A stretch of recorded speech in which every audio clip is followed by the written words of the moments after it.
Bom, então estamos de volta com a nossa série A Vida Secreta da Idade Média, dessa vez no capítulo das heresias, que é o 12º capítulo desse livro da professora Helena Percivaldi, grande escritora, ensaísta, historiadora italiana, e ela agora vai falar sobre os cátaros lombardos. Nós andamos conversando em encontros pregressos sobre a questão dos cátaros, e não só sobre a questão dos cátaros, mas também da Cruzada Albigense, que foi uma verdadeira guerra civil, porque entre eles os cristãos brigavam na tentativa de recuperar o poder e o perigo central daquilo que nós já estudamos. Sempre uma disputa por poder, território e controle financeiro, né? Muitos poderiam acreditar a questão do estudo das heresias a meras questões religiosas, mas na grande realidade, na superfície, o elemento herético é um elemento religioso. Mas quando nós entramos e mergulhamos, tal qual um pato que afunda a cabeça para ver o que está abaixo do espelho d'água, nós descobrimos de saída que a questão das heresias é, acima de tudo, na sua latência, uma questão política. Vamos ver essa questão agora da Lombardia. Lembra que nós andamos falando que em Milão havia um grupo de dissidentes muito intensos. Nós andamos falando sobre eles. E podem pegar nos encontros anteriores. Mas vamos agora ver como a professora Percivaldi recupera isso e lança à luz a questão dos cátaros, ou seja, o norte da Itália.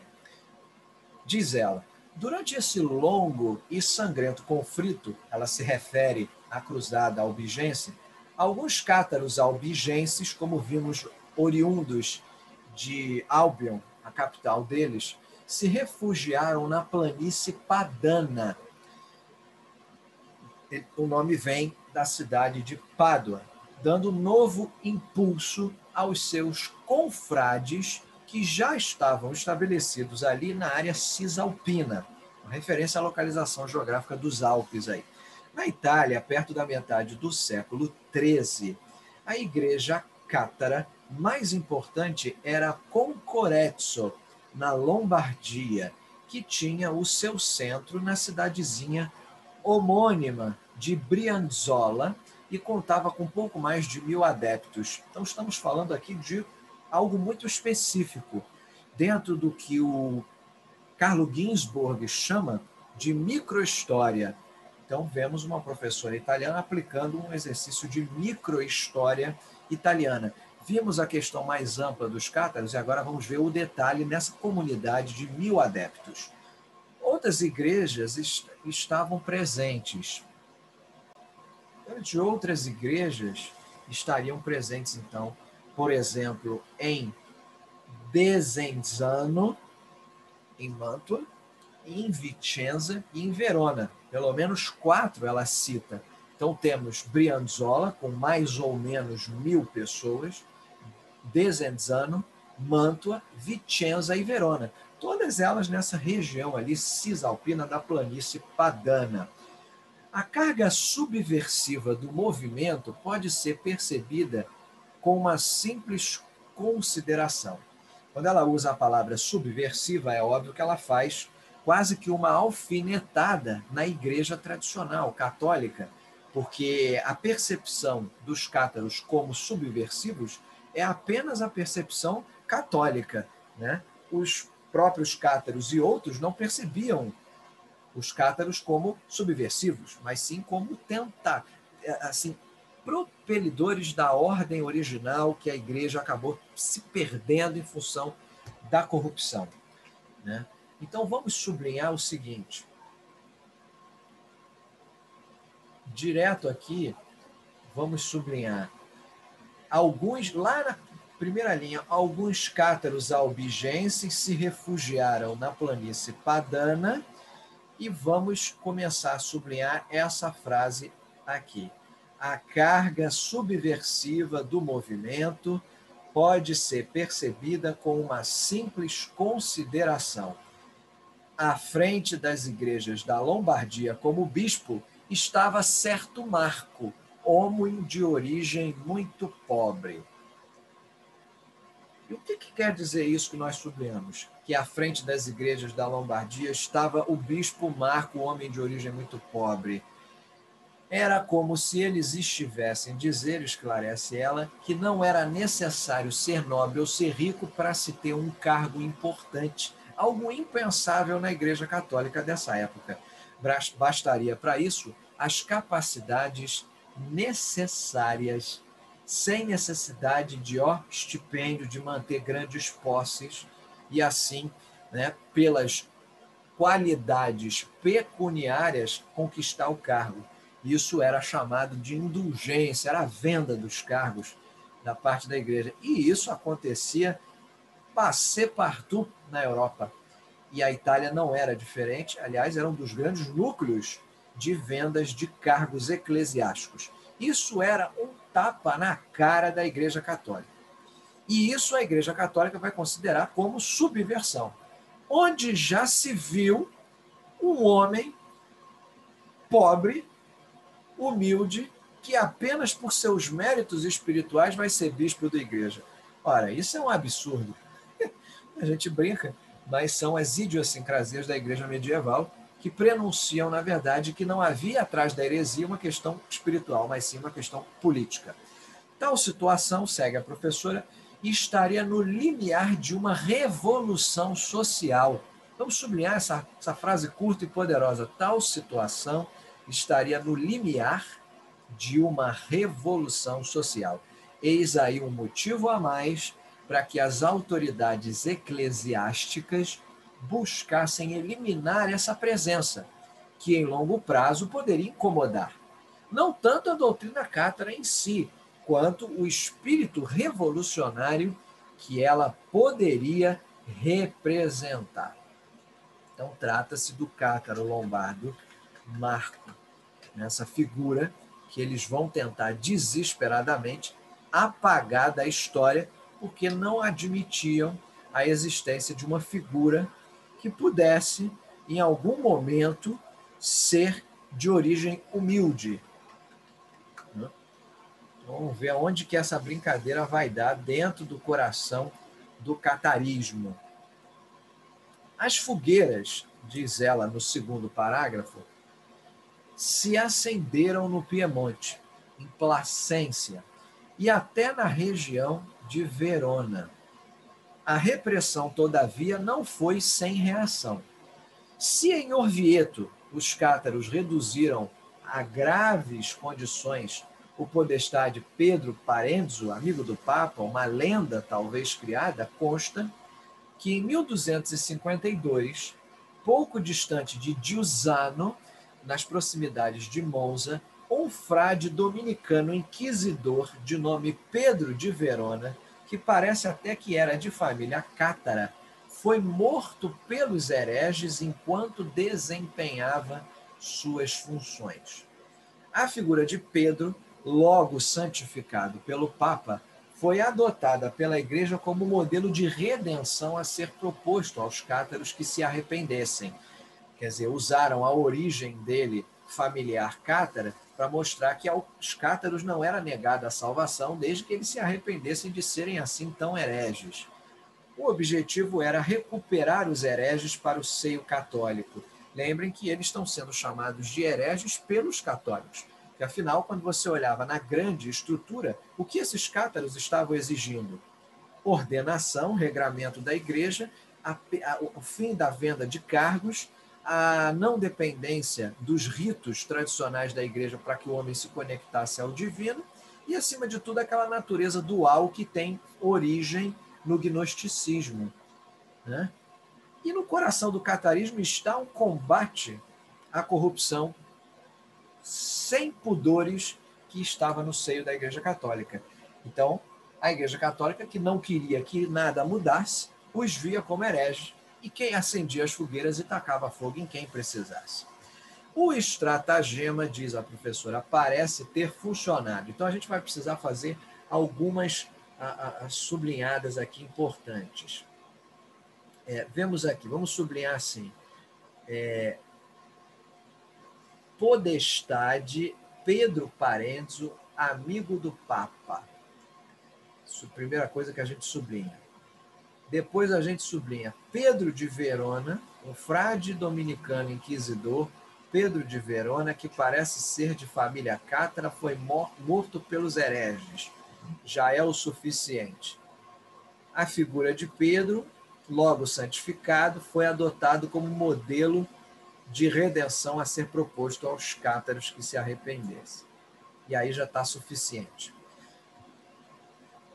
Caso seja verdade que muitos ex-cátaros, segue ela, né? O estratagema, aí não precisa sublinhar por enquanto, o estratagema parece ter funcionado. Caso seja verdade que muitos ex-cátaros, como Rainério Saccone de Placência, que deixou muitas informações preciosas sobre os Boni Cristiani, que eram como os cátaros chamavam a si próprios, se converteram e se tornaram frades dominicanos. Ou seja, se eles não fossem virar católicos, que pelo menos virassem dominicanos, porque aí eles já ficavam lá recolhidos no monaquismo e ninguém via mais a cara deles. Muitos, porém, preferiram morrer na fogueira, considerando-a, mesmo como provável provação, o melhor coroamento de uma vida de ascese. Vamos, então, sublinhar isso. A partir de onde que eu sublinho? Vamos colocar assim, ex-cátaros, como Rainério Saccone de Placência, e aí só sublinha o nome dele, se converteram e se tornaram frades dominicanos. Muitos, porém, preferiram morrer na fogueira. Só o suficiente para dar o impacto. Só que é aquilo. Vai chegar um momento em que esses cátaros vão sucumbir, né? Até porque cada família que queima na fogueira não dá continuidade ao catarismo. Então ela explica no terceiro parágrafo: os cátaros finalmente sucumbiram, sublinha, como outras, os cátaros finalmente sucumbiram. Segue ela, como outras seitas heréticas, eles não tiveram sucesso duradouro, mesmo que ainda hoje, em muitas localidades do Piemonte, da Lombardia e do Vêneto, apareçam cai lá remotos testemunhos e memórias de uma presença que não foi nada superficial e ignorável. O fim dos Boni Cristiani, como eu disse, a nomenclatura que os cátaros usam para si próprios, os bons cristãos, em todo caso aconteceu e foi definitivo ao final do século XIII. Então sublinha esse trecho aí já no finalzinho desse item. O fim dos Boni Cristiani, em todo caso, aconteceu e foi definitivo ao final do século XIII. Entretanto, mais do que ao extermínio em massa, isso aconteceu devido ao isolamento que os próprios cátaros propunham. Sublinha mais essa, mais do que ao extermínio em massa, isso aconteceu devido ao isolamento que os próprios cátaros propunham. Um isolacionismo que os condenou a não se enraizarem em massa na sociedade, a não penetrarem nas instituições e na vida política e econômica, e que, portanto, foi a causa verdadeira de terem acabado. E aí, como é que eu sublinho para fechar? Sublinha só a palavra isolacionismo e sublinha causa verdadeira de terem acabado. E aí já dá a ideia do que aconteceu com esses cátaros, tomando como exemplo os lombardos. Antes de eu abrir para a primeira sequência das perguntas e considerações de vocês, percebam o seguinte: a professora Percivaldi, anteriormente, andou falando dos cátaros em geral. Depois ela pegou exemplo de comunidade dos cátaros que estavam em Albos, que foram perseguidos nas cruzadas. E aqui ela pega um exemplo muito específico de cátaros que ocuparam 5 ou 6 cidades do norte da Itália, na planície de Pádua, e ali se instalaram em comunidades que continham, em média, 1.000 cátaros cada uma. Então, o que ela está fazendo aqui? Ela deu um exemplo macrocósmico da questão dos cátaros que cresceram absurdamente ao ponto de deixar uma marca profunda, e aqui ela pega um exemplo microcósmico para mostrar que, por fim, não era só uma questão do extermínio, né? Era, sim, uma relação ao próprio modo de viver. Muitos tinham por interesse em extrapolar o ideal de vida de ascese a ponto de achar que queimar na fogueira era algo desejável. E aí surge uma série de questões que a gente não pode deixar de lado, porque periga da gente confundir e entender equivocadamente o que está sendo falado aqui. Então vamos lá. Primeiro, alguns poderiam dizer, mas os cátaros, eles foi um genocídio, eles foram todos mortos, assassinados, o extermínio em massa, eles reagiram, mas a reação foi violenta também da parte dele em alguns pontos, mas no geral eles foram exterminados. Sem dúvida, agora não esqueçam, os cátaros em diversos momentos foram exacerbados nessa repressão, assim como a gente vê muitos movimentos que, sendo rechaçados num primeiro momento, atacam de forma violenta em resposta e acabam tirando um pouco até daquele mérito inicial. E a gente sabe que isso acontece principalmente quando você deixa anos de opressão, às vezes décadas, séculos de opressão envolvida. Quando aquilo estoura com violência para os dois lados. E aí não tem como você ficar apontando mocinho e bandido. É um equívoco historiográfico ficar buscando mocinho e bandido. O fato histórico aqui estava, no primeiro momento, em função da filosofia que eles defendiam. Eles foram duramente rechaçados pela Igreja, com a tentativa de extirpar o mal pela raiz, nas palavras do próprio Papa, e essa intensidade foi repetida e reagida na mesma dose. Os cátaros foram violentos, andaram matando também, andaram se defendendo e a violência acabou vindo dos dois lados. Com a sequência, eles procuraram se manter firmes à sua filosofia asceta de vida, ou seja, de um crescimento espiritual, o famoso acumular tesouros no céu e não na terra, ao passo que a Igreja Católica estava mais preocupada com as posses, com os bens e os espólios.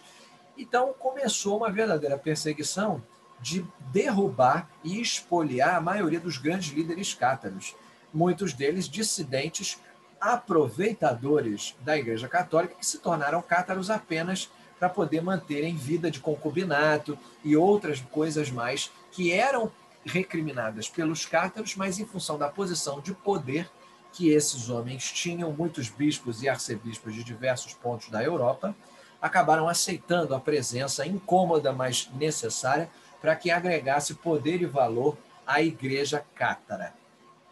Né? E com isso, eles vão gerando um fenômeno de isolacionismo, que a pessoa fala assim, mas você tem um bispo podre dentro da sua igreja, também é uma forma de ruína. Na verdade, é uma forma de mácula, mas não de ruína. O que é a ruína para eles, como a professora explicou, realmente é a doutrina isolacionista. Não que isso tenha sido o único fator. Como ela disse, é a causa verdadeira, ela não disse é a causa única, porque o fato histórico ele é multifatorial. Então, existem vários elementos. Na essência do fim dos cátaros está a questão do isolacionismo de sua filosofia. Mas perifericamente, que é o que nós chamamos de causas mediatas e não causas imediatas, e a causa imediata é a questão do isolacionismo, a causa mediata, nós temos, dentre elas, o aceite de bispos corruptos que passaram para a Igreja Cátara por conveniência. Nós tivemos movimentos violentos de cátaros que não souberam efetivamente dar uma resposta a contento e exacerbaram naquilo, principalmente em função da cruzada, né? Até desmandes da própria Igreja Católica, que acabaram espantando muitos cátaros que se converteram por medo, principalmente aqueles que estavam convertidos ao catarismo, acabaram voltando de volta, seja através de uma ordem monástica. Enfim, são muitas as causas, mas nós temos que ter em mente que a principal e a central é a questão do isolacionismo. Mas não vamos, pelo amor de Deus, deixar de lado os fatores mediatos que nós andamos conversando em encontros anteriores. Deixa eu dar um giro agora, ver se vocês têm alguma colocação, e aí a gente já abre a nossa primeira rodada aqui de perguntas e comentários. Interessantemente, havia um comentário aqui que a gente pode fazer, que era recuperar os hereges para o seio católico, né? E ele fala da figura do Rainério Sacconi, né? Que ele deixou muitas informações que foi interessantemente, porque podemos pensar até, por exemplo, da ordem dos dominicanos, que eles foram um dos mais violentos, né? Então, podemos pensar que essa conversão seria uma coisa tão oposta aos bons cristãos dos cátaros, que eles teriam sido perseguidores e perseguidoras que efetivamente vão ser condenados à fogueira. Isso é algo que a gente pode pensar, quer dizer, seria um estratagema da Igreja Católica daquele momento? Podemos pensar dessa forma? Vamos lá, vamos fazer um raciocínio em cima dessa relação dos dominicanos com a Inquisição e puxar de novo para figuras do nível do Rainério. Esse Rainério aí, ele, quando ele se converte, ele se torna frade dominicano, como muitos, existe na percepção cátara, ele é aquele famoso vira-casaca, né? E ele acaba entregando informações, dessa vez do lado de dentro. E por que especificamente a Ordem dos Dominicanos? Porque a partir desse período, e se você vê as datas que pipocam aí no texto, né, onde menciona o nome do Rainério, ou seja, nesse penúltimo parágrafo, são datas da casa dos 1250, 1252, e vai ser a partir justamente dessa década que esses inquisidores vão ser escolhidos no meio dos dominicanos. Porque antes eles tinham uma prática que era escolher os membros do tribunal do Santo Ofício. Eles utilizavam figuras locais, clérigos locais, como juízes. E aqui eles passam a usar membros da Ordem dos Dominicanos. Isso para alguns choca, porque quando o Papa Gregório IX edita duas bulas, cerca de 20 anos antes do que a gente está conversando, em 31, em 1231 e em 1233, ali ele já prevê pena de morte para herege. Essas duas bulas vão marcar o reinício da Inquisição. Uma de 1231, onde eu tenho a morte dos hereges, e outra de 1233. Então, essa Inquisição vai, na verdade, julgar, o que vai ficando muito claro, não está julgando, aspas, herege, eles estão julgando, na verdade, seus inimigos. E isso tudo é confiado à chamada Ordem dos Pregadores, que eram os dominicanos. Né? A Ordem de São Domingos, ou a Ordem Dominicana, que também era chamada de Ordem dos Pregadores. E ela está ali surgida dentro desse contexto. Inclusive, ela tem por data de fundação 1216 em Toulouse, pelo São Domingos de Gusmão, que era ele era de Castela, né? E essa figura ali, ele tinha estudado em Palência, e ele traz, através dos seus contatos, inclusive, ele teria conhecido, alguns dizem que ele teria conhecido Francisco de Assis em Roma, com quem ele desenvolveu ali uma forte amizade. E essa figura surge fundando essa ordem, que é a ordem de onde vão sair os juízes que vão julgar a todos. Então, cria-se um efeito ali, algo torpe para muitos, que vai dizer assim, espera um pouquinho, o que está acontecendo aqui? Olha, o que está acontecendo é muito nítido, porque no intervalo de 230 anos, de 1250, mais ou menos, até 1480, os dominicanos é que vão ser a maioria dos inquisidores. Inclusive, se eu adianto um pouco o relógio do tempo e dou um salto para 1482, eu vejo que o Papa autoriza dominicanos a serem inquisidores, sabe? E lá nessa bula que o Papa joga, ele diz assim, a Inquisição há algum tempo é movida não por zelo pela fé e pela salvação das almas, mas pelo desejo de riqueza. Então o Papa mesmo ele faz uma mea-culpa ele faz uma meia-culpa e fica uma loucura. Por quê? Explica direito para eu entender. Vamos lá, porque isso não está aqui nesse texto, porque vem daqui 230 anos. Mas quando a gente chega em fevereiro de 1482, já nos finalmente da Idade Média, o Papa vai autorizar a nomeação de 7 dominicanos como inquisidores. Entre eles está o famoso Tommaso de Torquemada, ou Tomás de Torquemada, né? E essa era terrível. E essa vai ser a fase mais assim assustadora e assombrosa da Inquisição. Tanto é que quando chega em abril desse mesmo ano, ou seja, 2 meses depois, o Papa diz: espera um pouquinho, o que está por trás desses que eu nomeei, na verdade, não é muito zelo de fé e salvação de alma, não. Eles estão preocupados com riqueza. Então, o que eu, como Papa, vou fazer? Eu vou revogar todos os poderes que eu estou confiando à Inquisição e vou exigir que os inquisidores ficassem sob o controle de bispos locais.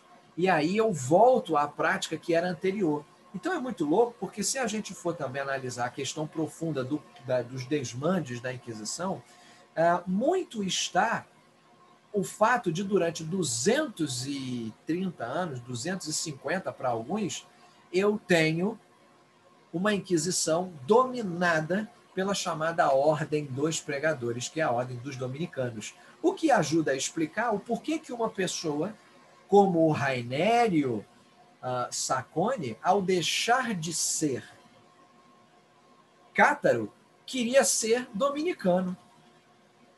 Né? Que é aquilo que eu brinquei. Ele vai ficar lá dentro do mosteiro sem olhar na cara de ninguém?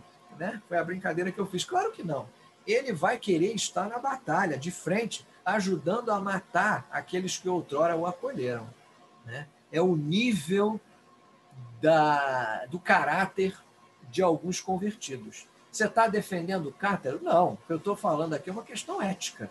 Se você tem alguém que te acolhe, você se converte a favor do inimigo e depois quer fazer questão de estar na linha de frente para matar todos aqueles que outrora te acolheram, não é nem uma questão de defender A e B, é uma questão de caráter. Assim como, da mesma forma, muitos bispos e arcebispos, em tendo sido acolhidos pela Igreja Católica, na primeira oportunidade, viraram as costas para ela e se converteram ao catarismo. E o que está por trás disso? O próprio Papa vai demorar 200 anos para perceber, que é o quê?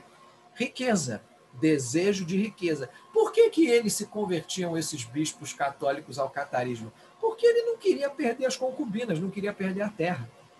E a igreja, em função justamente da reclamação dos hereges, estava pegando mais firme com eles. E parece um paradoxo, né? Porque quem denuncia são os hereges. Quem denuncia esse tipo de desmande dentro da igreja são os hereges.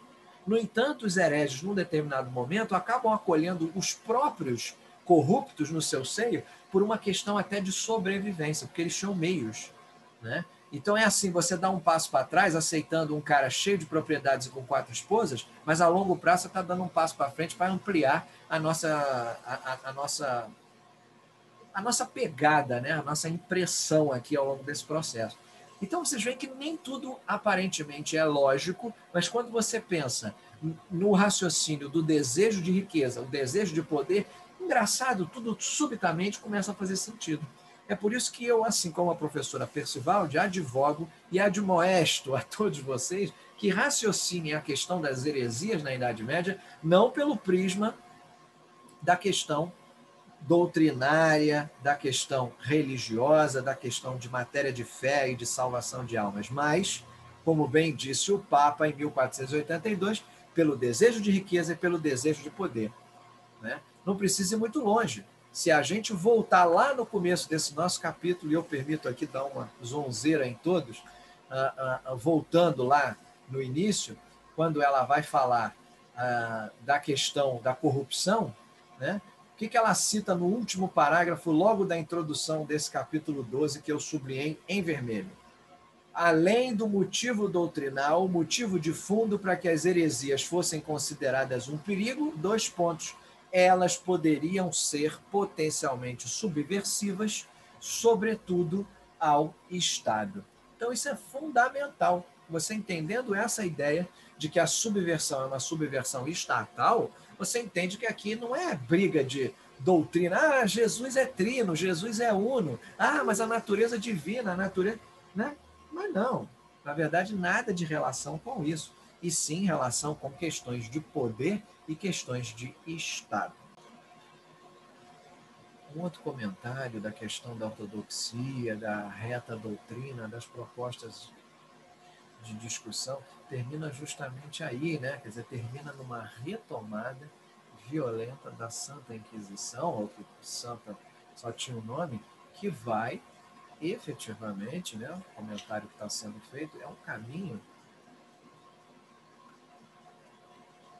caminho incrível, porque leva cerca de 300 anos, onde se constrói algo intenso, um retorno a um pretenso purismo, e esse purismo acaba ferindo os interesses econômicos de estados, né? E o poder maior. E eles se veem obrigados repentinamente nesse isolacionismo, não por vontade própria, talvez, mas uma questão de autodefesa. Mas a doutrina traz, né, esse aspecto da filosofia de vida. E essa doutrina presume, né, e aí é claro que ao se isolarem vão se enfraquecer, e a Inquisição não tinha perdão a ninguém, era judeu, simpatizante, era tudo que tinha direito, que não estava ligado efetivamente à ortodoxia romana e nem ao rei. Né? Quer dizer, a gente vê uma força nesse sentido, e talvez seja por isso, corrija aí se a gente tiver equivocado, a questão dos templários que saíram fugidos, tentando efetivamente se estabelecer em Jerusalém, eles que depois foram saqueados, tiveram espólios, e não tinha, né? Não tinha, na verdade, uma relação com os cátaros, mas será que a gente pode fazer esse paralelo? Assim, o primeiro comentário, sem dúvida, a gente pode falar da questão de eles, dentro da doutrina, terem um fator muito forte, né, muito forte, da questão ascética, e todo o ascetismo ele acaba pressupondo um certo monaquismo, né, um certo isolacionismo, uma ideia de retirada da sociedade. E essa marginalização, essa exclusão, ela é complicada, porque eles não queriam viver à margem, como, por exemplo, nós conversávamos no capítulo que vimos, apesar de fora de ordem, mas são todos eles complementares, quando nós falávamos dos excluídos, os excluídos eles estão na sociedade, apenas marginalizados. Eles não, toda a doutrina tem um ímpeto de apresentar a vida para eles de modo a que eles não aceitem aquela sociedade de nenhuma maneira e acabem, de fato, entrando num eixo teórico e, por consequência, de prática de vida, onde tudo é negado, inclusive a vida cotidiana. Né? Eles não querem aceitar estarem inseridos numa sociedade que, por essência, é corrupta. Né? Agora, em relação à questão dos templários, me ajudem se a gente pode ou não fazer uma ilação, porque foi feita uma acusação de heresia pelo rei, na época que era o rei da França, né, o Filipe o Belo, e ele tem o início do processo que vai extinguir e julgar a ordem dos Cavaleiros Templários, que é excluída pelo Papa Clemente V, mais ou menos nesse mesmo período que a gente conversa aqui. Né? Segundo algumas versões, esses templários vão ser perseguidos e condenados pela própria Santa Inquisição, dizendo que alguns foram queimados na fogueira, outros teriam se refugiado na Inglaterra, alguns procuram até indícios de que eles foram para Portugal ou foram para a Escócia. Enfim, as versões são as mais variadas possíveis. Nesse quesito, a gente poderia fazer uma ligação direta, né, entre os templários e os cátaros, porque muitos, em sendo perseguidos pela Inquisição, acabaram fugindo. Os cátaros aconteceu a mesma coisa, mas uma hora ia acabar. Mas Com a questão mais recente aqui dos arquivos secretos do Vaticano, ficou claro que não é exatamente essa a versão que a gente deve levar a ferro e fogo. Por quê? Alguns historiadores começaram a identificar que o julgamento dos templários, na verdade, era um problema diplomático que existia entre a Igreja Católica, que estava ali na figura do Papa Clemente V, e o rei da França, o Filipe Belo. Para vocês entenderem, no final ali de 1308, século XIV, começa um famoso interrogatório, que é o interrogatório dos 72 cavaleiros templários que o Papa Clemente V faz. E essa ordem dos cavaleiros templários, ela vai surgir a partir do momento em que alguns sacerdotes católicos vão se tornar cavaleiros para compor a elite guerreira cristã no combate às cruzadas. Em breve teremos ocasião de apresentar uma série aí que estuda a história das cruzadas, mas é importante apenas para esse parênteses, essa resposta, entendemos que os cavaleiros templários surgem como uma forma, digamos assim, de alguns católicos enriquecerem através de espólio, manter privilégios, né, porque foi concedida indulgências, foram concedidos perdão, né, muita coisa foi cedida pelo Papa. E então, como foi o Papa que granjeou para eles uma série de benefícios, somente o Papa podia julgar. Então, esses cavaleiros vão se deslocar para a cidade de Poitiers, na França, que era onde o Papa residia, e isso, claro, muitos cuidados, porque eles tinham um poder belicoso absurdo. E eles foram amarrados uns aos outros numa carroça e levados para o interrogatório. O Papa Clemente vai desafiar e não vai ceder às pressões que o governo de França fazia naquela ocasião. Ele vai dizer o seguinte, olha, o argumento do rei Filipe da França, ele é ilegal, porque os templários eles estão sendo julgados por agentes reais e não por inquisidores da igreja, ou seja, virou uma questão diplomática mesmo. O fato que esses arquivos do Vaticano revelam é que esses interrogatórios de Poitiers vão se finalizar no dia 1º de julho de 1308. O Papa reúne ali um conselho de bispos e vão deliberar a pena dos cavaleiros. Qual é a pena? Vocês precisam pedir perdão à Igreja Católica e vão fazer penitência. Então, os padres templários recebem absolvição e a ordem dos cavaleiros templários poderia continuar mostrando distintivo, participando de cerimônias, recebendo os sacramentos, porque eles tinham ali dentro figuras eclesiásticas, né? Eles tinham, digamos, padres templários. Claro que o Filipe o Belo não vai ficar nada contente com isso e vai começar a lutar contra a Igreja Católica, acusando eles de muitas lutas, de escândalos imorais, e o Papa fica acuado.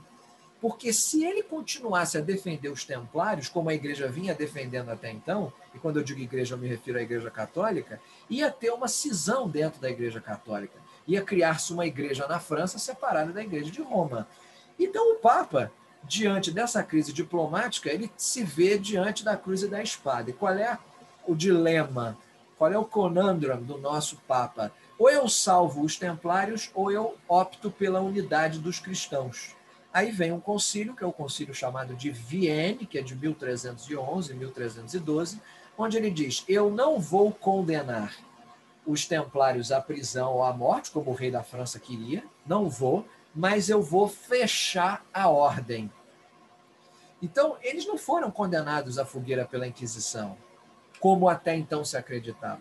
Na verdade, eles foram absolvidos e extintos por ordem papal em 1312. É aqui que eles são diferentes dos cátaros. Eles se aproximam dos cátaros na medida em que a Inquisição os julga, mas eles se afastam da semelhança com os cátaros à medida em que eles eram protegidos pelo Papa.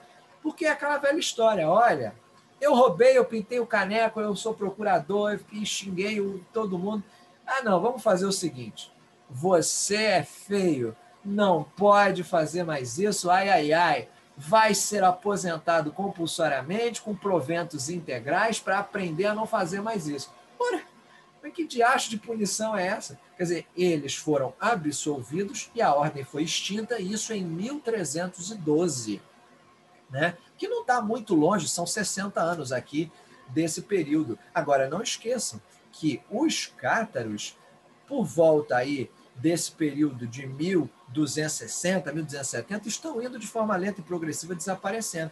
Ah, mas eu tenho registros de alguns cátaros ainda espalhados pela Europa lá já em 1310. Olha, você tem até registros posteriores, mas eles não tinham como fazer nem cócegas na igreja. O máximo que acontecia desculpa, nesse momento, diminuir os cátaros que sobreviveram pós-Inquisição, mas era uma meia dúzia de maluco que defendia aquilo dali por conta e risco sozinhos.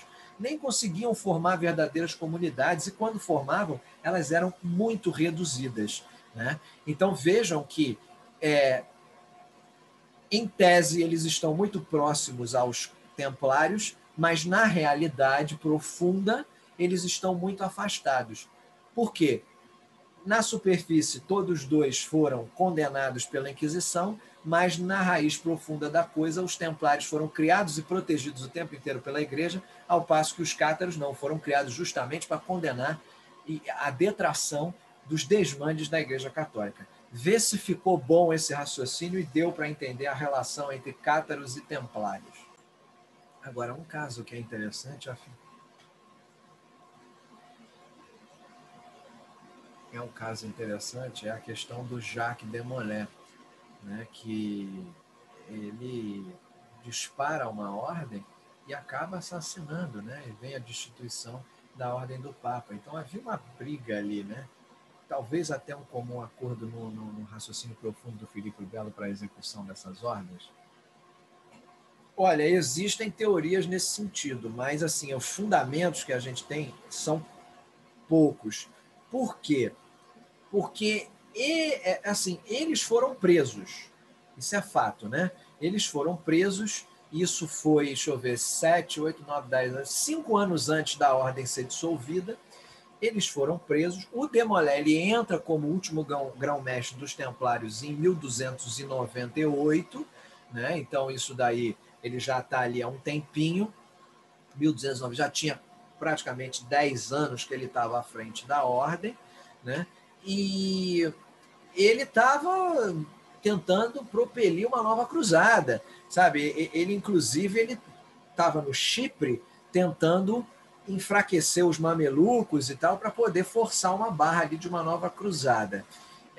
Mas eles tinham uma questão que nós não comentamos aqui, que, né, a gente poderia colocar até como um parênteses, que havia um movimento dentro dos templários para que eles se unissem aos hospitalários,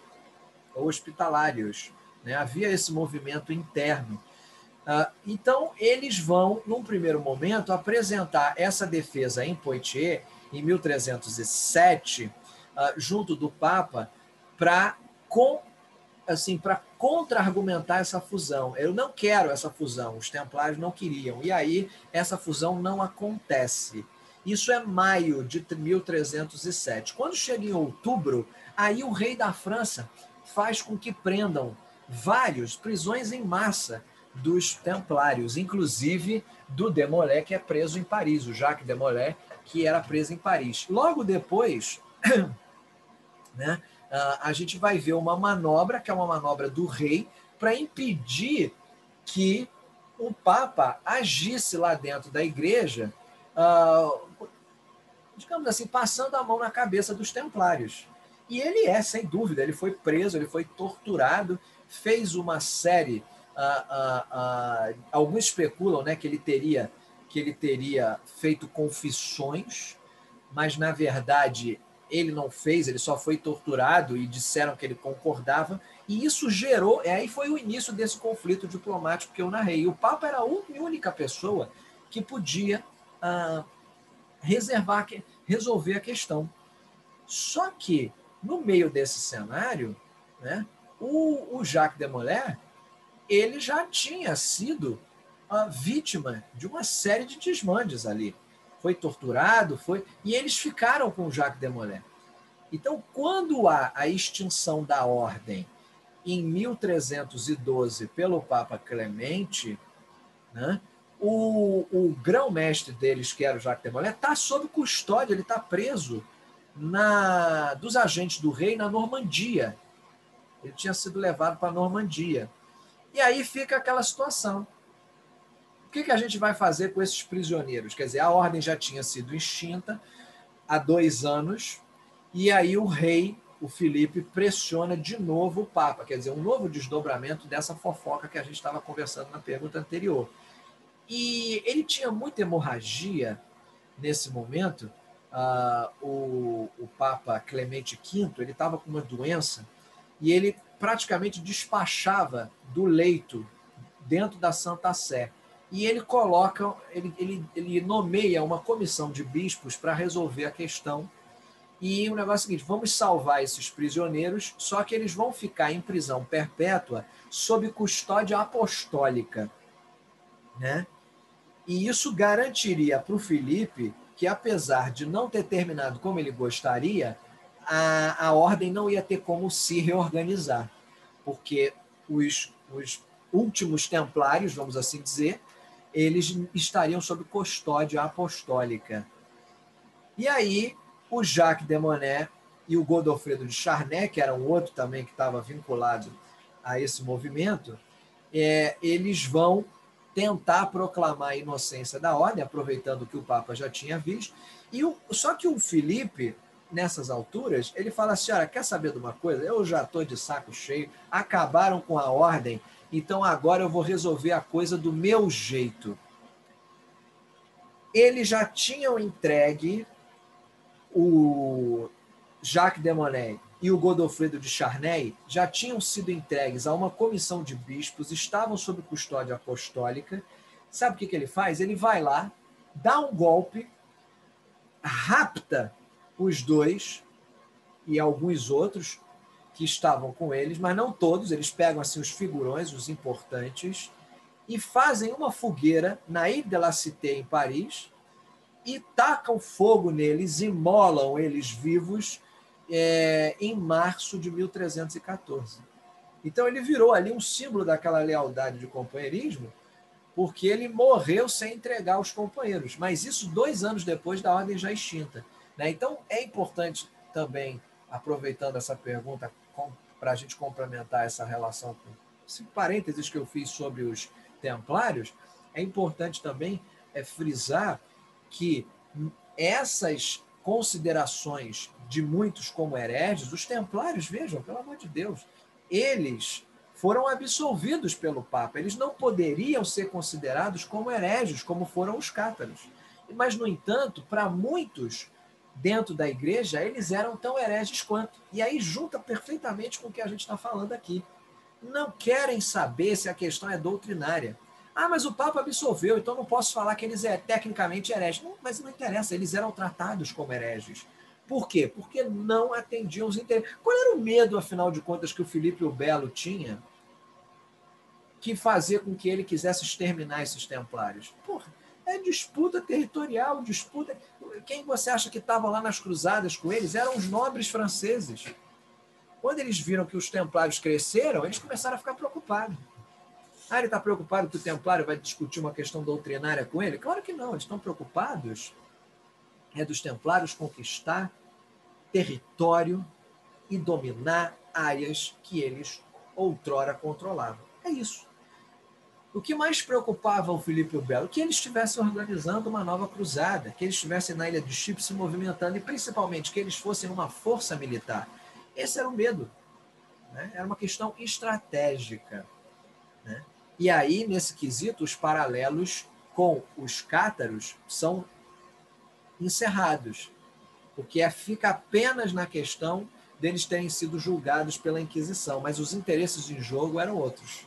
E por mais... Agora, tem um outro paralelo que a gente pode fazer.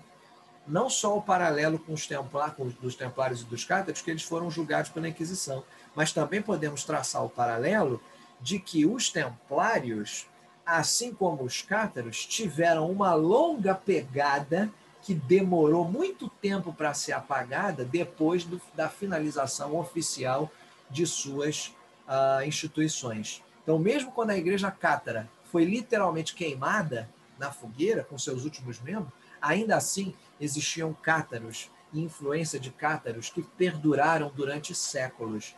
Mesmo depois que o último dos grão-mestres templários foi queimado 2 anos depois do fim da ordem, ainda assim haviam elementos templários espalhados pela Europa, e isso vai demorar a se modificar. Estão vendo bem? Então, existem paralelos que a gente pode traçar, sim, sem dúvida, mas lembre-se que na intrinsecalidade da questão, eles são elementos diferentes, porque os templários eram protegidos pela Igreja Católica e acabaram criando um problema secular, ao passo que os cátaros eram uma questão protegida pelos seculares e atacada pela Igreja Católica. Eles podem ser vistos como par binômio de oposição, se vocês preferirem, né? Um em oposição literal ao outro nas questões internas ali da própria ordem, né? Mas foi bom, essa nossa ilação com os templários ajudou, eu acredito, a complementar esse raciocínio do que estava acontecendo com esses cátaros.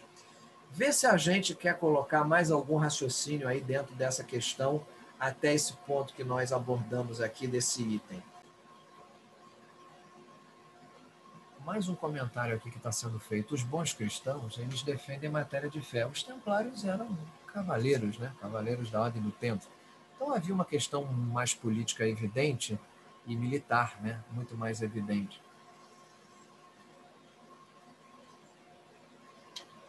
Então tinham esses grão-mestres, eles conseguiram, né? Uma espécie de uma irmandade na Inglaterra também, né? Isso daí é sabido. Na Holanda, vão para lá, se assentam em locais como Amsterdã, vão a Portugal, justamente na tentativa de fugir da perseguição. O Filipe, então, enquanto eles estavam aparentemente protegidos pela igreja, né, eles eram grandes embaixadores na Terra Santa, também tinha essa questão. Eles faziam uma ponte de ligação entre os muçulmanos, os cristãos, os judeus. Então havia essa coisa, embaixadores, né, cavaleiros guerreiros da ordem. E eles cresceram muito. E isso nitidamente incomoda alguns que estavam empobrecidos, precisando de dinheiro, e eles organizam depois um movimento que só o qual o Papa desfez a ordem, que o Filipe o Belo ficou perfeitamente à vontade para poder agir, enfim, perseguir, matar, né?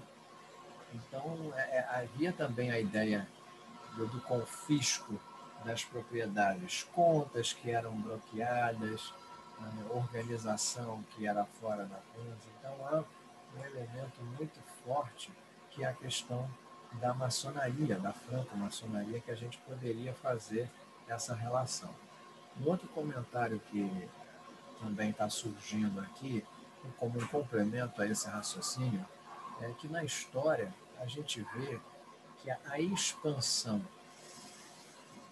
desses templários, eles também estiveram na Polônia, né?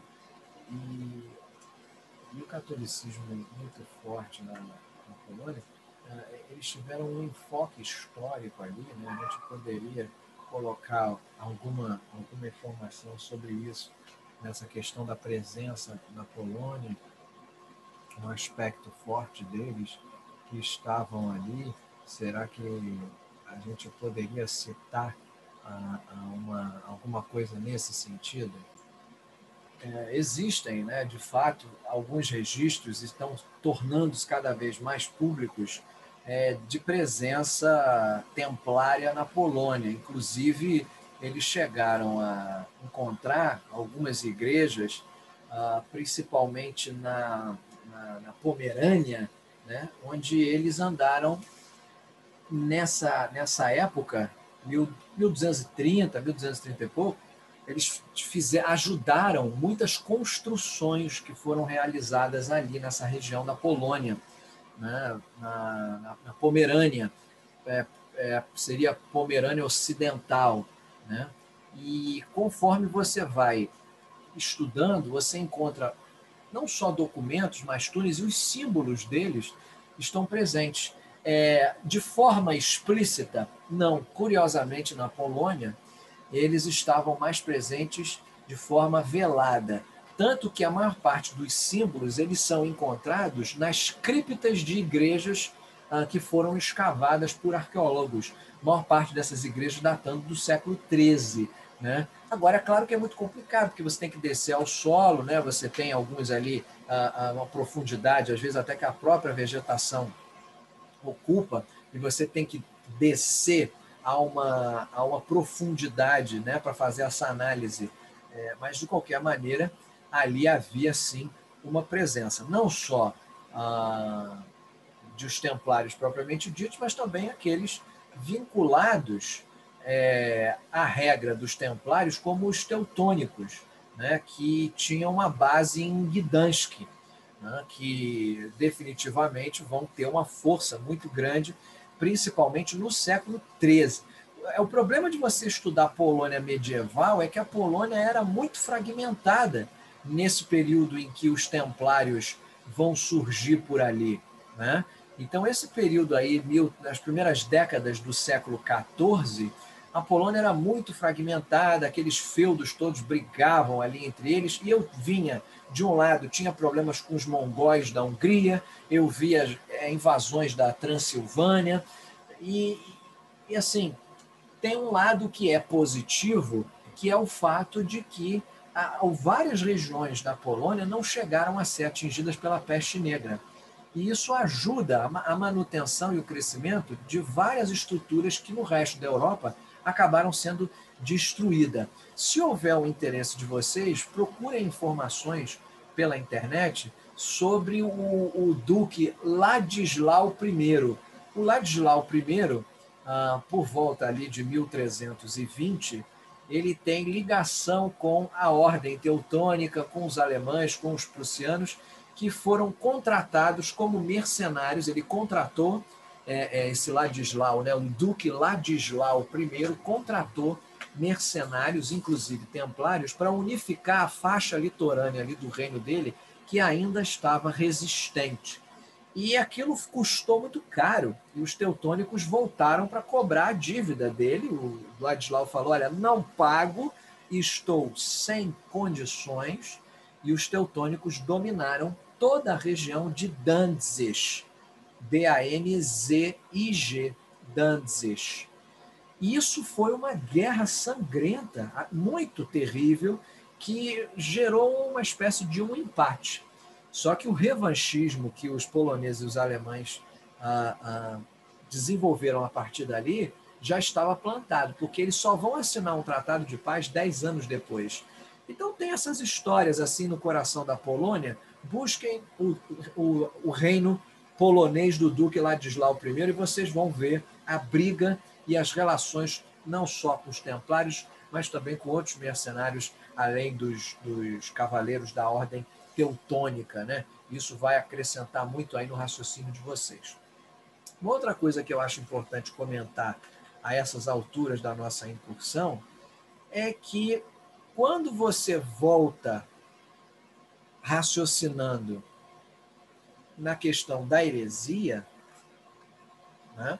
Na questão da heresia, você pode, por exemplo, puxar lá atrás com a imperatriz de Constantinopla, Teodora, que em 841 mandou exterminar 100 mil maniqueístas que viviam no Império Romano do Oriente, dando um recado que todo mundo que vivia com aquelas ideias dualistas, como os maniqueístas viviam, ia acabar sendo perseguido. Então não era à toa que você, olha aí, conta comigo, 8, 9, 10, 11, 12, 400 anos depois, ainda estava matando o dualista.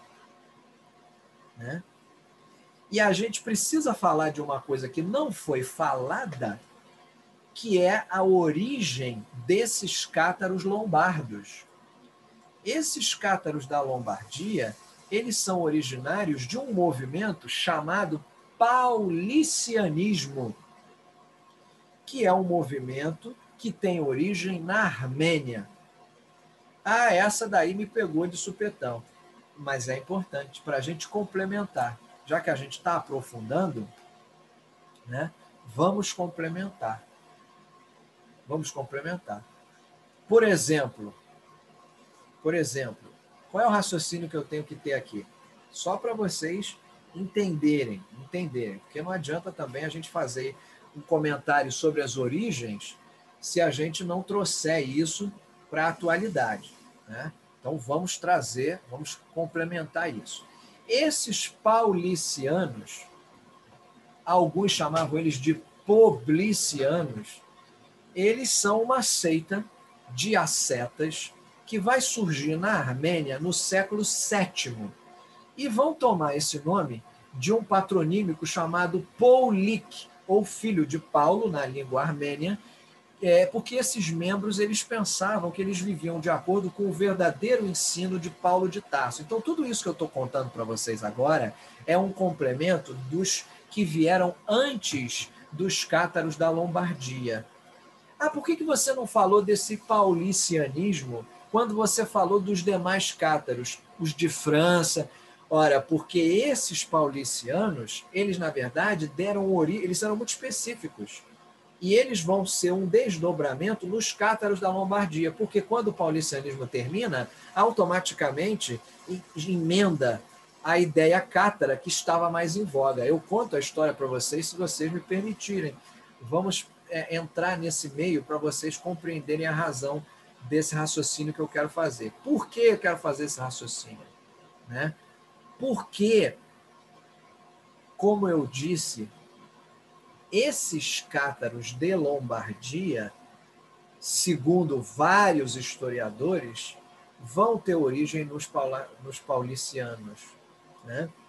E o catarismo, se você pensar entre ali, final do século XIII e meados do século XIV, 1294, 1324, o catarismo está mais forte na França, nos Pirineus, mas ele também está na Catalunha, como nós citamos. E aqui na Lombardia, já que nós estamos mergulhando nessa peculiaridade, a gente pode falar das origens, sem esquecer que havia uma rede de contatos entre todos os cátaros que ajudavam eles a serem registrados e se manterem razoavelmente unificados, apesar dos pesares.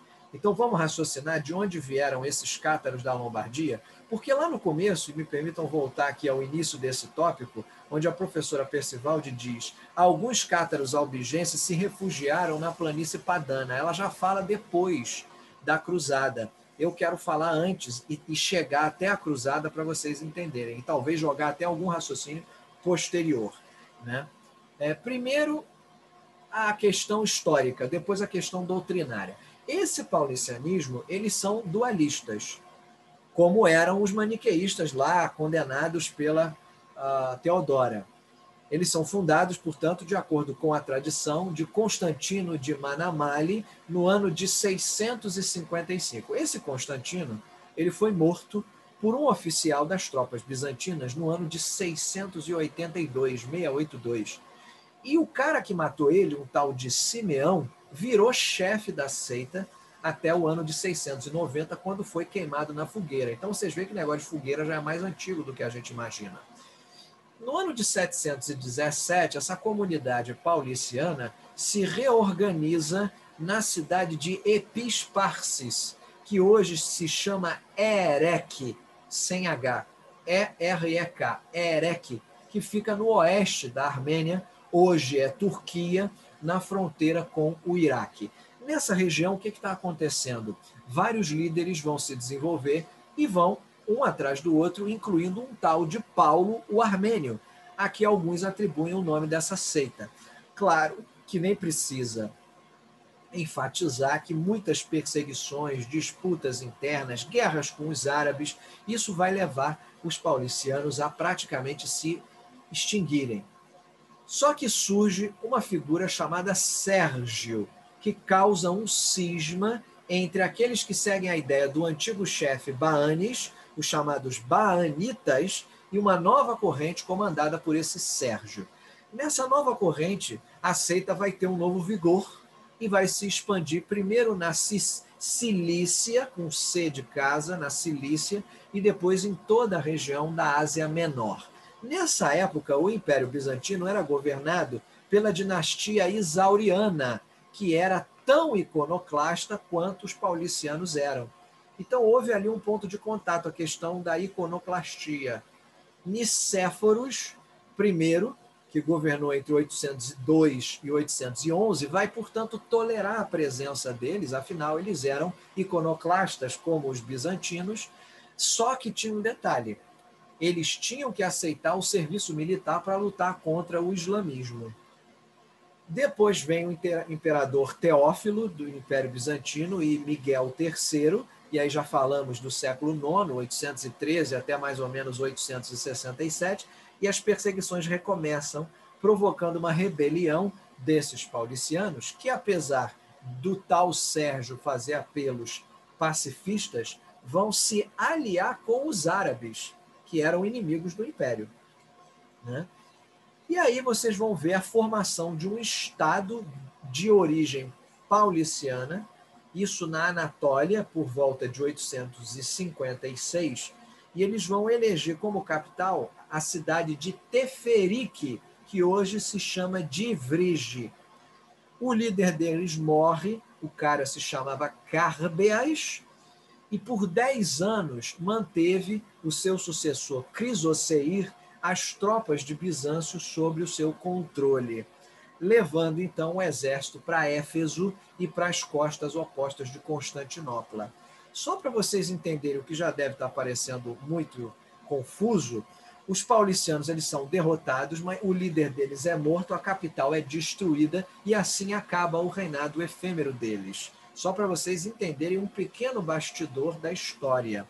Os sobreviventes, é aí o que nos interessa, vão viver como uma força não rebelde até que no século X, por volta de 970, eles são deportados por um tal Giovanni I e eles são mandados para a Trácia como uma força de ataque contra as invasões búlgaras da Península Balcânica. E ali eles vão colaborar para o desenvolvimento de um grupo que nós já estudamos, os bogomilos e os cátaros. Eles vão sobreviver como células na Bulgária e na Armênia, e muitos vão acabar, inclusive, na Lombardia, dando origem aos cátaros lombardos. E está aí estipulada a origem, podemos dizer Armênia? Podemos, dos cátaros da Lombardia. Em termos de doutrina, o que a gente poderia falar? Olha, eles são uma fusão de diferentes doutrinas, né? Tem um pouquinho de gnosticismo, de marcionismo, de messalianismo, de maniqueísmo, né? As ideias do Paulo de Samosata, que podem às vezes até parecerem estranhas, mas estão ali misturadas. Assim como os marcionitas, eles negavam a importância do Antigo Testamento, defendiam ali uma ideia gnóstica de Deus do mal do Antigo Testamento, criador do mundo e da matéria, e o Deus bom do Novo Testamento, que era criador do espírito e da alma, que seria o único Deus que valeria a pena adorar, né? E eles só usavam os textos do Novo Testamento. E o foco deles eram as cartas de Paulo. Cartas de Paulo e Evangelho de Lucas, eles botavam debaixo do braço e saíam gritando. Rejeitavam muito as cartas de Pedro. Não queriam conversa com as cartas de Pedro. E a estrutura deles era toda semelhante às do maniqueus. O que eles faziam? Alguns poucos escolhidos, que eram chamados de perfeitos, eles adotavam uma vida celibatária, abstêmia, vegetariana, né? E tinham os auditores, ou catecúmenos. Eles achavam que era inútil ter uma igreja fazendo mediação e rejeitavam, com algumas exceções, os sacramentos. Ou seja, são hereges. Isso é coisa perigosa, diria a Igreja Católica. Não aceitavam o culto às imagens e, assim como os docetistas, eles rejeitavam a realidade da encarnação de Cristo, porque eles acreditavam que o corpo de Cristo era imaterial, Cristo era um anjo para os paulicianistas ou paulicianos, né? Qualquer dúvida em relação a isso, pelo amor de Deus, voltem aos trechos e aos encontros pregressos, onde falávamos não só da questão herética, mas também de todos esses desdobramentos. Os bogomilos, né? A figura dos próprios cátaros, e a gente volta a falar dos gnósticos, do docetismo, a questão do concílio de Nicéia, e algumas desses raciocínios vão ficar um pouco mais claros. Mas o suficiente para quem chega agora e nos acompanha apenas nesse encontro dos cátaros lombardos é entender que não havia uma heresia que não pudesse ser retraçada à outra. Todas elas estão ligadas como que num vínculo e quase sempre remontando ao gnosticismo e às ideias gerais de Maniqueu, né, as ideias de dualidade, negação do Antigo Testamento, negavam a questão dos ritos e dos sacramentos, e isso, por si só, já era motivo suficiente para serem jogados na fogueira pelos católicos. Tudo bem? Vê se depois desse nosso amplo raciocínio, que começou lá na Polônia e terminou de novo na Lombardia, a gente quer fazer alguma consideração nesse nosso ciclo final aí de intervenções. Então, como estamos tranquilos, eu vou fazer um raciocínio final, sintetizando a questão dos cátaros e já deixando o terreno preparado para o nosso próximo item nas pegadas de Valdésio, que vocês podem aprofundar e a gente retoma no encontro seguinte, esse pegadas de Valdésio falando da seita dos valdenses de França, alguns até em Itália, então vamos apegar essa ideia, né? Ele até chegou, vocês veem aí no início que ele chamavam ele de Pedro Valdo, mas na verdade ele se chamava Valdésio. Nós vamos conversar sobre isso e aprofundar essa questão no próximo encontro.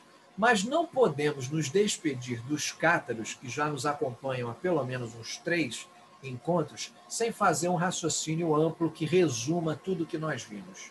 Então, deixa eu fazer um raciocínio genérico sobre cátaros, que pode servir de revisão para quem acompanhou tudo e de retorno para aqueles que estão acompanhando agora, inicialmente, essa brincadeira. Então, para a gente sintetizar, o raciocínio que nós temos que guardar é o seguinte: surge no final do século IX. Esse catarismo é um dos movimentos chamados hereges mais expressivos de toda a Idade Média. Os seguidores, que a gente pode denominar cátaros, palavra que vem do grego katharos, quer dizer puro, vão criar uma doutrina que é muito influenciada pelos ensinos cristãos, mas também do gnosticismo, do zoroastrismo e de maniqueísmo. Inicialmente ele surge no Limousin, na França, e vai tomar um corpo se desenvolvendo ao longo das décadas. A visão de mundo que eles têm é dualista, como todo bom gnóstico, acreditavam na glorificação do espírito, que só pode ser alcançada a partir do momento em que as sensações da carne são desprezadas. Influenciados por essa ideia, o que os cátaros vão fazer? Vão viver uma vida ascética, ou seja, extremamente simples, se abstendo do consumo de alimentos como a carne, forma e qualquer outra fonte de sustento que não fosse obtida, por exemplo, por meio de procriação. Eles não consumiam produtos que, para existirem, necessitavam de procriação. Eles recusavam a realizar o sacrifício de qualquer animal, não aceitavam os juramentos feudais tradicionais, ou seja, eles estavam, não era nem à margem, era fora da sociedade medieval. Então, essa rejeição do mundo material se sustentava na crença que eles tinham, que era anterior a eles, onde todo o mundo espiritual foi criado por um Deus do bem, e que toda a realidade material foi concebida pelo Deus do mal, que é o diabo. Então, o homem ele tem que buscar a sua purificação espiritual e tomar as mais diversas atitudes para permitir que ele se afastasse do material, ou seja, do diabo, e se aproximasse do bem, que era o espiritual, Deus. Então, mesmo eles acreditando na existência do mal, eles não acreditavam no inferno. Isso é uma coisa curiosa. Por quê? Porque, no fim, o bem sempre triunfa. Essa é uma concepção cátara que, para alguns, sobrevive até hoje. Entre os séculos XI e XII, o catarismo vai se desenvolver em vários cantos da Europa. Seus praticantes vão adotar vários nomes. Por exemplo, na Alemanha, eles são os Ketzers. Na Itália, podem surgir como patarinos, como nós vimos. Na Bulgária, bogomilos. Enfim, quando eu chego no século XIII, o grande número deles é absurdo na cidade de Albi, que fica no Languedoc, e os praticantes acabam usando também o nome de albigense, por isso Cruzada Albigense, que combate os cátaros, né, principalmente focados na cidade de Albi e outros grandes centros na França. Já vou citar Toulouse. Eles vão desenvolver uma igreja própria, vão se organizar numa hierarquia que era dividida em bispos, perfeitos e crentes. Os crentes têm uma relação aberta com os cátaros, seguem alguns daqueles princípios, mas mantendo o laço com a Igreja Católica, às vezes contraíam matrimônio, enfim, havia essa vida dupla entre os crentes. Os perfeitos é o que levavam a vida de negação material e só chegavam a essa condição de serem perfeitos quando eram aceitos numa cerimônia que era organizada por bispos, que eram os líderes ali mais experientes desses cátaros. Na medida em que eles tinham a sua igreja e eles tinham também as suas próprias liturgias, os cátaros vão sendo perseguidos pelos representantes do catolicismo. O ano nevrálgico é 1119, o Concílio Regional de Toulouse, que chega à conclusão de que o catarismo é uma ameaça séria à manutenção da unidade da fé cristã. Inicialmente, o que os clérigos da Igreja Católica vão fazer? Vamos reafirmar a nossa autoridade dialogando com os cátaros e enviando pregadores para essa região onde eles estão presentes. Só que não acontece o que eles esperavam, não há uma submissão esperada. E aí o Papa Inocêncio III condena os cátaros à condição de hereges durante o quarto concílio lateranense no ano de 1215. Depois dessa decisão, em 1215, os cátaros vão ser sistematicamente perseguidos, vão ter as suas igrejas destruídas e muitos queimados na fogueira durante a chamada Cruzada Albigense, entre 1210 e 1220, assim aproximadamente nessas 2 décadas. Só que, ao mesmo tempo, vai surgir a Inquisição Católica, que vai varrer os poucos que ficaram de outros lugares da Europa, como nós vimos o caso da Lombardia, onde eles conseguiram perdurar mais 30 anos depois do fim da Cruzada Albigense. Apesar de eles terem sido trucidados, mortos, muitos reagiram com violência e se defenderam na medida do possível, e a pegada deles, a impressão e as construções perduraram durante muitas décadas. E só mesmo depois de muitos e muitos anos, essas células cátaras foram dissolvidas e o que sobrou era apenas história, né? Documentos, vestígios, construções, e aí os cátaros já tinham sido dizimados. Então, esse é um resumo muito simplificado do que aconteceu com os cátaros desde o início até o fim, lembrando da origem que eu acabei de narrar, que pode ser remontada até o momento da Armênia, onde eu tenho a origem, né, daqueles seguidores de um suposto Paulo, né, que não tem relação com o Paulo bíblico, mas de outro Paulo lá anterior. Tudo bem? Eu acho que isso traz um bom centro para o que a gente colocou e permite que a gente fique já preparado para que no próximo encontro a gente siga nas pegadas de Valdez.